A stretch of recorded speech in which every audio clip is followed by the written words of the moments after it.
Hello, j'espère que vous allez bien. Aujourd'hui, on se retrouve pour une vidéo que je vous propose chaque fin d'année pour les fêtes, à savoir des idées de recettes festives et petit budget. Cette année, j'avais envie de vous proposer uniquement des recettes qu'on peut préparer à l'avance. Donc si vous voulez commencer les préparations la veille ou même faire la totalité la veille, c'est possible, en sachant que voilà, le jour J, évidemment, il y aura quand même quelques cuissons à gérer, mais des fois, c'est pas grand-chose, quoi. C'est glisser le plat au four pendant 20 minutes et c'est réglé. Le but, c'est pas de préparer la veille pour manger froid le lendemain, surtout en plein hiver, mais ça vous permettra de profiter d'être à table avec vos proches plutôt que de passer toute la journée et surtout tout le repas en cuisine. Bref, c'est parti. Si vous souhaitez soutenir la chaîne et soutenir mon travail, n'hésitez pas à vous abonner, mettre un petit emoji en commentaire, un petit like, booster les vidéos. Ça me fait toujours très plaisir d'avoir ce genre de retour et ça aide à faire découvrir la chaîne à d'autres spectateurs. J'ai essayé de faire un petit effort niveau coiffure, bien que ce soit difficile de base pour moi. Et d'un côté, je pouvais pas faire un truc de fou de toute façon, puisque quand je cuisine, j'ai toujours les cheveux attachés forcément. Le but, c'est pas qu'il y ait des cheveux dans les plats que je vais préparer. Donc je me suis dit que j'allais onduler les deux mèches de devant. Et pour ça, j'ai utilisé le styler Dream Hairstyle Pro, qui m'a donc été envoyé par la marque Dream avec laquelle je collabore pour cette vidéo. Je voulais vous le présenter dès le début avant de commencer parce que je trouve que c'est une excellente idée de cadeau de Noël. Donc si vous êtes plutôt du genre dernière minute pour faire les cadeaux, vraiment c'est une idée qui est très sympa. Le Hairstyle Pro est un appareil 7 en 1 qui va permettre de sécher, lisser, boucler, donner du volume. Personnellement, j'aime bien commencer avec la brosse lissante qui va permettre de donner un bel aspect aux cheveux. Il est très puissant, on a le choix entre 3 intensités différentes et pareil pour la température. Vous pouvez choisir air froid, air tiède ou air chaud. Généralement, j'utilise juste après la brosse ronde soufflante qui va permettre de donner du volume, notamment au niveau des deux mèches de devant. En tout cas, sachez qu'il est hyper pratique parce que les embouts se changent très facilement. C'est bien plus doux pour les cheveux que tout ce qui est fer à lisser et fer à boucler. Et pour finir, j'ondule les deux mèches avec les enrouleurs automatiques qui sont trop pratiques parce qu'il y en a un pour le côté gauche et un pour le côté droit. Et en fait, c'est trop pratique parce que moi, je sais que même quand je me fais des boucles sur toute la tête, je galère toujours à savoir dans quel sens tourner mon poignet. Et là, il y a plus de problème parce que vous allez boucler tout le côté gauche avec l'enrouleur spécial côté gauche et tout le côté droit avec l'enrouleur spécial côté droit. Je vous fais une petite présentation rapide de l'ensemble des éléments que vous allez pouvoir retrouver dans le coffret. On commence avec l'embout de séchage rapide. Ici, c'est la brosse lissante douce, la brosse lissante dure, la brosse soufflante ronde que j'ai utilisée juste avant. Ça, c'est un petit accessoire pour cheveux rebelles qui va permettre de maîtriser les frisottis en quelques secondes. Et les enrouleurs gauche et droit pour des boucles symétriques. Si vous êtes intéressé ou si vous avez juste envie d'en savoir plus sur le Dream Hairstyle Pro, je vous laisse le lien en haut de la description de la vidéo. Donc n'hésitez pas à cliquer dessus pour jeter un œil. Comme je vous disais juste avant, c'est une super idée cadeau de dernière minute. Et de notre côté, on est parti en cuisine pour les recettes. Recette numéro 1, des gnocchis de potimarron. Alors sur le coup, on peut se dire que voilà, les gnocchis, ça fait pas très fête et tout. Mais justement, on ne prépare jamais de gnocchis fait maison et encore moins avec un légume de saison comme le potimarron. Donc en fait, c'est hyper original. Pour autant, c'est pas cher. Moi, je vais les accompagner d'une sauce à base de fromage à raclette au poivre, histoire de relever un petit peu. Et sur le dessus, on mettra, vous verrez à la fin, des noisettes concassées et grillées. Donc ça apporte tout de suite une touche sophistiquée. Et c'est un super accompagnement finalement pour les fêtes, avec des protéines à côté. On va rajouter de la farine, donc ça fait à la fois féculent et légumes parce qu'il y a le potimarron. Après, si vous voulez mettre un petit peu de salade, d'haricots verts avec et tout, c'est top aussi. En plus, ils ont une jolie couleur orangée, donc ça change un peu des gnocchis tout blancs en jaune. Et je trouve que ça fait vraiment la différence et ça a un petit effet waouh de se dire qu'on a fait les gnocchis soi-même. Vous allez voir, on va commencer par cuire le potimarron à la vapeur. Après l'avoir épluché, vidé, on le coupe en tranches. Et dès qu'il est fondant, on va pouvoir passer aux étapes suivantes. Donc soit vous préparez uniquement le potimarron à l'avance, soit vous préparez carrément tous les gnocchis. Et moi, c'est ce que je ferai, c'est-à-dire qu'on va faire la pâte, ensuite on va les façonner, et après, il suffit de les laisser sur une plaque au frigo, recouverte de film alimentaire. Et on a juste à les cuire le lendemain. La sauce, pareil, on peut la préparer la veille. On aura juste à la faire réchauffer à feu moyen à la casserole. Et nous, c'est parti, on commence avec la cuisson du potimarron.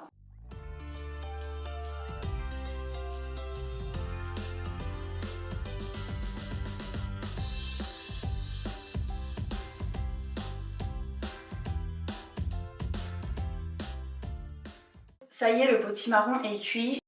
Je vais mixer directement au Thermomix. Après, si vous voulez utiliser un mixeur plongeant ou un autre mixeur, de toute façon, ça ne change strictement rien.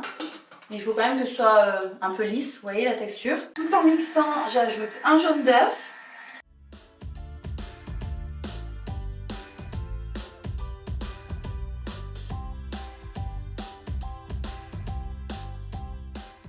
Je vais ajouter un petit peu de sel et de poivre. Et comme d'habitude, je le redis, donc pour les personnes qui ne sont pas habituées à regarder régulièrement les vidéos, mais je vous laisserai les recettes en description. Donc là, je mélange délicatement pour l'instant à la cuillère.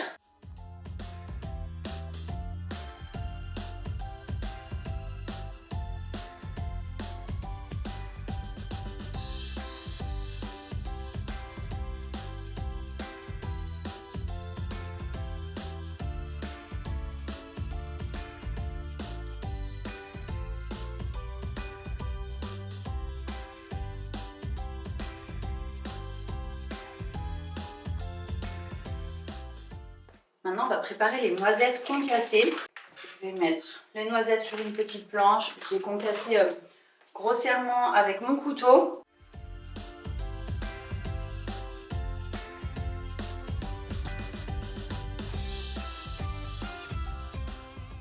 Et là, on va les étaler sur la plaque du four, recouvert d'une feuille de papier sulfurisé. Et on va les faire griller à 200 degrés. On peut remuer un petit peu, bouger un petit peu la plaque, histoire que ça grille de tous les côtés. Pendant à peu près une dizaine de minutes, je dirais. Il faut surveiller, puis dès qu'elles commencent à dorer un peu, on peut les sortir. Je vous dis ça parce qu'en fait, moi, je vais les faire au air fryer. J'ai mon four qui est cassé, la porte est cassée. Il y a un technicien qui est venu, qui m'a enlevé toutes les vitres, parce qu'il y avait une autre pièce à l'intérieur, du coup, de la porte cassée, les vitres qui pouvaient tomber. Enfin bref, je peux plus m'en servir.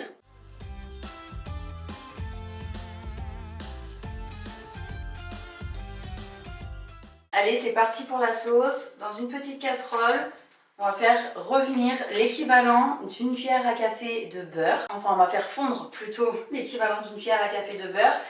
Et on va faire revenir l'équivalent d'une petite échalote. Donc moi, j'en avais plus, mais heureusement, chez Picard, je prends souvent les petites boîtes comme ça, cuisine facile. Et j'avais justement de l'échalote. Ça dépanne bien en fait. Des fois, on ne fait pas attention et c'est des ingrédients basiques qu'on n'a plus. Comme par exemple de l'ail, bah après moi j'en utilise pas trop, mais j'ai de la menthe, du persil, de la ciboulette, ce genre de choses, vous voyez. Et c'est vrai que pour le coup, en surgelé, ça préserve vachement le goût. Donc là, on fait revenir 2 minutes à feu moyen en mélangeant. On ajoute 20 centilitres de crème liquide entière et à peu près 200 g de fromage à raclette au poivre sans la croûte. Pour la sauce, je vais remuer régulièrement.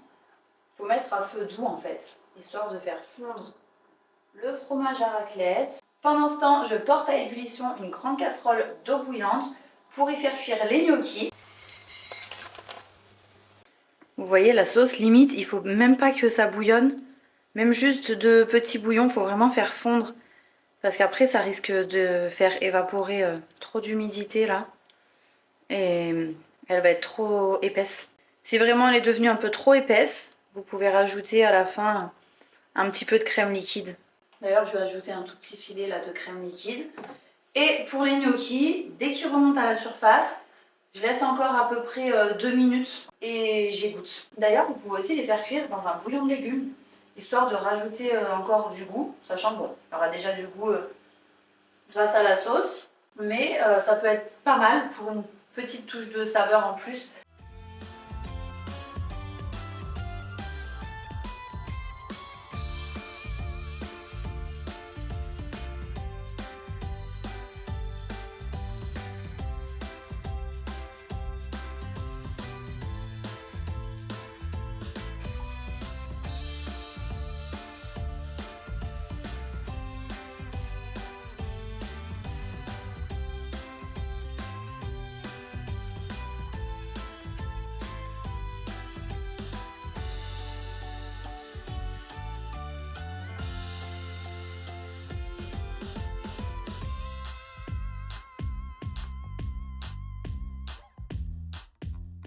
Maintenant, on va passer à la deuxième recette qui est un gratin de pommes de terre et pané. Un peu style gratin dauphinois. Et après on fera un petit mélange de crème fraîche épaisse, crème liquide, on mettra un petit peu de la ciboulette dedans, sel, poivre. Je trouve qu'en fait ça change du gratin dauphinois classique qu'on voit souvent chaque année à Noël. Là le panais ça apporte vraiment un bon goût. Et en plus c'est un légume donc ça allège un petit peu le plat. Et c'est beaucoup plus original pour changer du gratin dauphinois.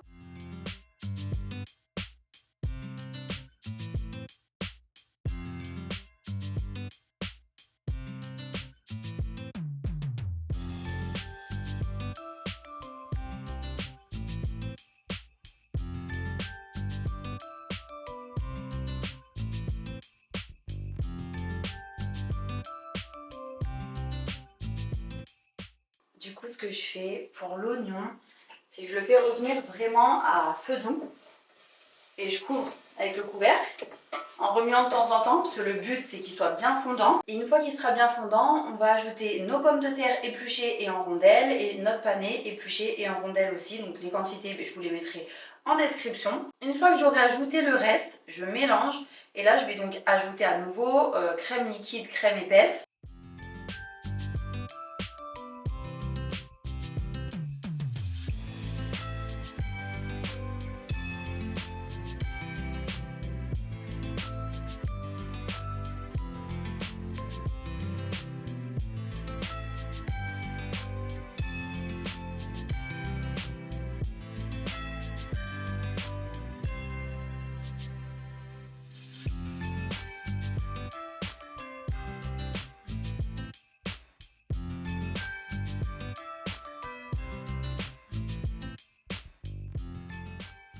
Je viens de rajouter un peu de persil aussi, j'ai fait au feeling.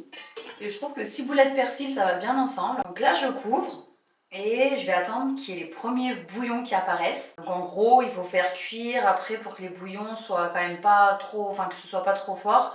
Entre feu doux et feu moyen, vous voyez.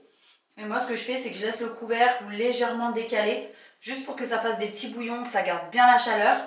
Et quand ça bout un tout petit peu comme ça, je vais laisser mijoter pendant à peu près 20 minutes. Comme ça, les rondelles de pommes de terre épanées vont commencer à devenir un peu plus fondantes. Et à ce moment-là, je mets dans un plat qui va au four. Et je fais cuire à 190 degrés pendant à peu près 20-30 minutes. Après, franchement, ça dépend des fours, donc surveillez. Au bout de 20 minutes de cuisson, il faut que ce soit doré sur le dessus, que les légumes à l'intérieur soient bien fondants, mais qu'il reste de la crème, vous voyez, que ce soit onctueux, parce que si toute la crème s'est quasiment évaporée et qu'il reste que le gras, bah, c'est que vous êtes allé trop loin dans la cuisson. Après, c'est toujours difficile de donner une durée pour la cuisson parce que ça varie beaucoup en fonction des fours. Et donc moi, comme mon four est cassé, ce que je vous disais tout à l'heure, je vais devoir faire ça au air fryer. Donc pour le coup, les durées de cuisson, ce sera différent au air fryer. Je vais devoir mettre à 165 degrés. Je ne sais pas exactement combien de temps je vais laisser, mais moi, je vous conseille vraiment de faire cette recette au four.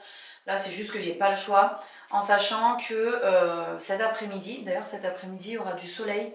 Là, je vois au loin que ça arrive. Cet après-midi, j'ai une génoise à faire pour le dessert, parce qu'on va préparer une bûche.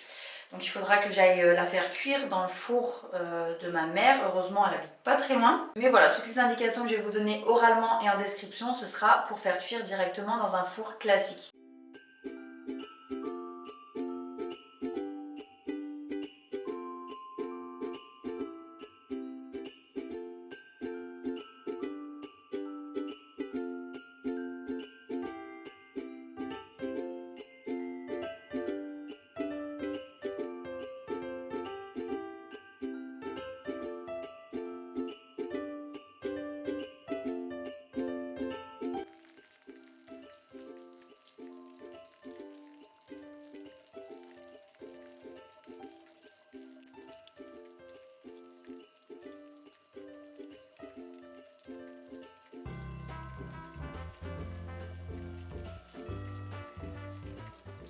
On passe à la troisième recette. Ça y est, le soleil est enfin arrivé. Ça fait trop plaisir parce que la recette d'avant, sur la fin, je n'arrivais même plus à filmer.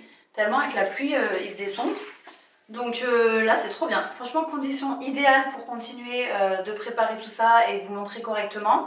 Donc on va préparer une couronne feuilletée pour l'apéritif. Et pour ça, on va avoir besoin d'une pâte feuilletée. Donc moi, celle que je vous conseille à chaque fois, c'est celle de chez Picard.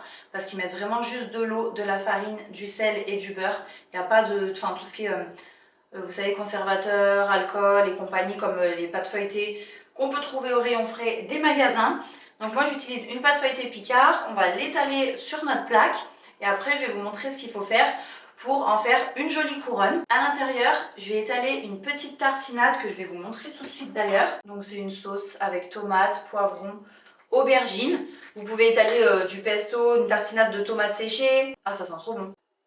De toute façon, vous allez voir, je vous expliquerai en voix off. Et donc, vous pouvez préparer cette couronne la veille. Il suffira de la laisser sur la plaque de votre four, de couvrir d'un film alimentaire pour qu'elle ne se dessèche pas. Comme ça, vous la gardez au frigo jusqu'au lendemain. Et au moment de prendre l'apéro, vous la mettez à peu près 20 minutes à 200 degrés. Je vous confirmerai en description. Mais après, ça cuit tout seul. On découpe avec tout le monde autour. C'est convivial. Ça représente bien Noël. Donc, c'est parti pour cette recette. Du coup, dans un premier temps, avec un bol, bon, faut pas un diamètre trop grand non plus, on va faire une petite démarcation pour faire un cercle qu'on va couper en 8, exactement comme je le fais à l'écran. Les images sont plus parlantes. On va étaler tout autour notre tartinade, votre pesto, ce que vous voulez. Ensuite, j'ajoute un petit peu de fromage râpé. Ça va apporter un petit peu de fondant, de moelleux. Vous pouvez mettre de la mozza râpée aussi. Et là, je vais déposer avec des petites cuillères à café de la ricotta, des pétales de tomates séchées, des tomates cerises coupées en deux. Et ensuite, on va venir rabattre, en fait, vous voyez, les petits triangles qu'on a découpés juste avant, tout autour pour former une couronne et la fermer un petit peu. Là, je vais dorer avec un jaune d'œuf. Et sur le dessus, on peut mettre tout un tas de petites graines selon ses préférences, des graines de sésame, de pavot. Ça apporte une petite touche un petit peu plus sympa. C'est vrai que c'est un détail. Au goût, ça ne changera pas grand-chose. Mais visuellement, je trouve que ça donne un côté tout de suite un petit peu plus festif. De rajouter des petites graines, ça décore. Et après, pour la garniture, vous pouvez mettre ce que vous voulez dedans. Hein. Parce que c'est vrai que bon, les tomates cerises, c'est pas trop de saison. C'est pour ça que j'ai utilisé principalement des tomates séchées. Parce que moi, j'aime bien tout ce qui est légumes du soleil, mais vous pouvez faire la même chose avec des légumes d'hiver. Je sais pas, mais faire revenir des petites carottes, mettre du chèvre frais. Enfin, vraiment, au niveau des saveurs, vous pouvez varier ou faire quelque chose plus à base de pommes de terre, oignons, avec un peu de crème, de reblochon.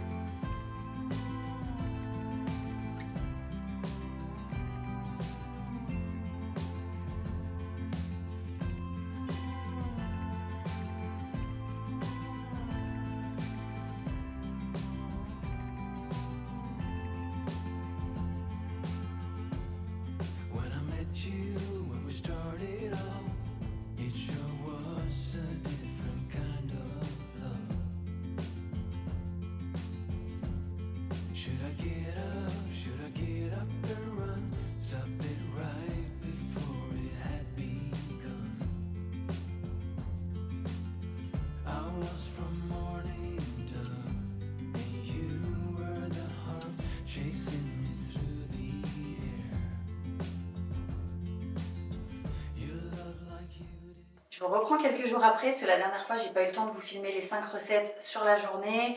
La semaine dernière, j'ai perdu ma grand-mère. Donc hier, il y avait la journée où on a fait la cérémonie, etc. Donc c'était une journée un petit peu compliquée hier. Aujourd'hui, ça va mieux. Le plus gros est fait, on va dire. Et donc je vous retrouve pour terminer avec les 2 dernières recettes. On va commencer par préparer une bûche chocolat blanc, framboise, Raffaello. C'est une recette que j'aime trop faire chaque année pour Noël et qui est vraiment bonne. Donc c'est une bûche à base de génoise que je vais préparer au Thermomix. Je vous laisse la recette en description. Après vous pouvez préparer votre recette de génoise habituelle. Quand vous faites un gâteau roulé, c'est vraiment la même chose. Une autre recette que vous trouvez sur internet. Si vous n'avez pas de Thermomix, vous faites vraiment comme vous voulez. De ce côté-là, voilà, des recettes de génoise. Pour gâteau roulé, on en trouve un petit peu partout. Ensuite, là j'ai déjà fait un premier aller-retour chez ma mère pour préchauffer son four. Je reviens, je prépare la génoise, je vais la faire cuire chez ma mère. Et une fois que j'aurai fini tout ce micmac, je vous expliquerai pour la suite. Pour commencer, on va préparer un sirop avec 50 g de sucre et 50 g d'eau. On met sur feu moyen. Dès que ça bout, on retire du feu et on laisse refroidir.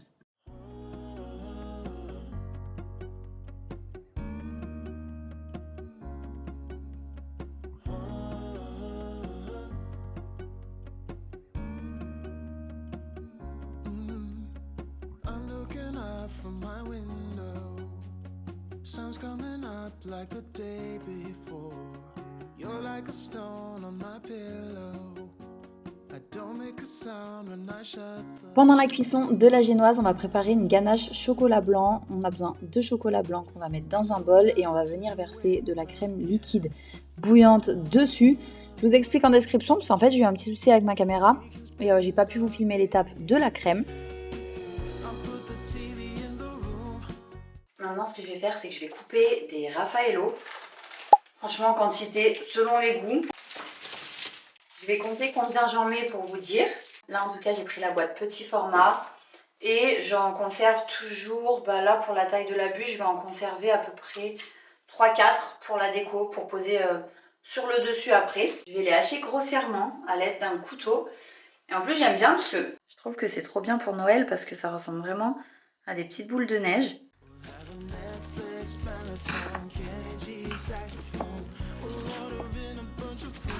On étale partout sur notre génoise, le sirop refroidi, il faut bien imbiber en sachant que la génoise, il ne faut pas trop la faire cuire sinon elle sera cassante, vous ne pourrez pas la rouler. Moi en attendant, je l'avais roulée directement dans le papier sulfurisé, histoire qu'elle prenne la forme. Et ensuite, on va pouvoir étaler notre ganache chocolat blanc. Une fois que c'est fait, on répartit nos Raffaello en morceaux et des framboises. Vous pouvez utiliser des framboises surgelées parce que ce sera déjà plus de saison que les framboises qu'on peut trouver en magasin en ce moment.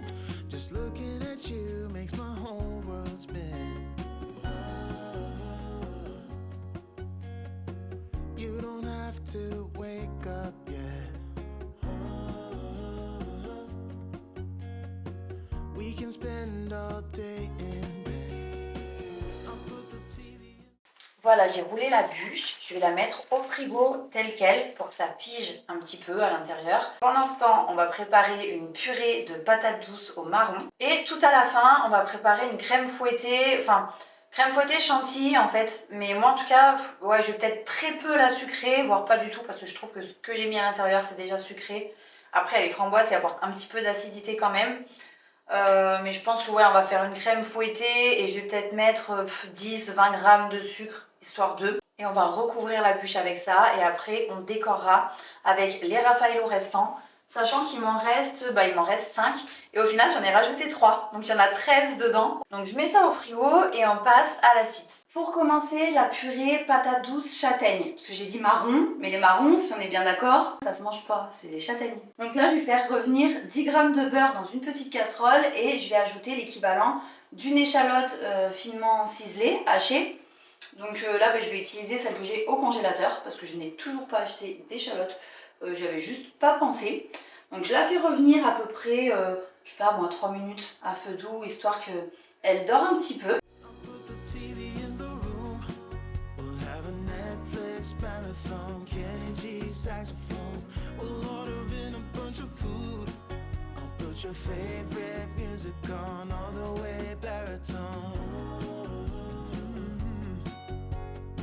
Shut the lights, go infrared.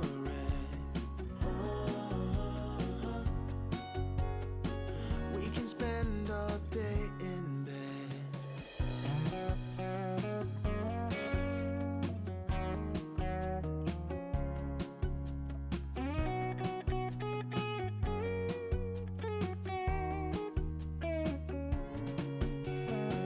I'll put the TV in the room. We'll have a Netflix marathon, Kenny G saxophone. We'll order in a bunch of food. I'll put your favorite music on all the way baritone. Shut the lights, go infrared. J'espère que vous allez voir avec la lumière d'hiver à cette heure-ci là.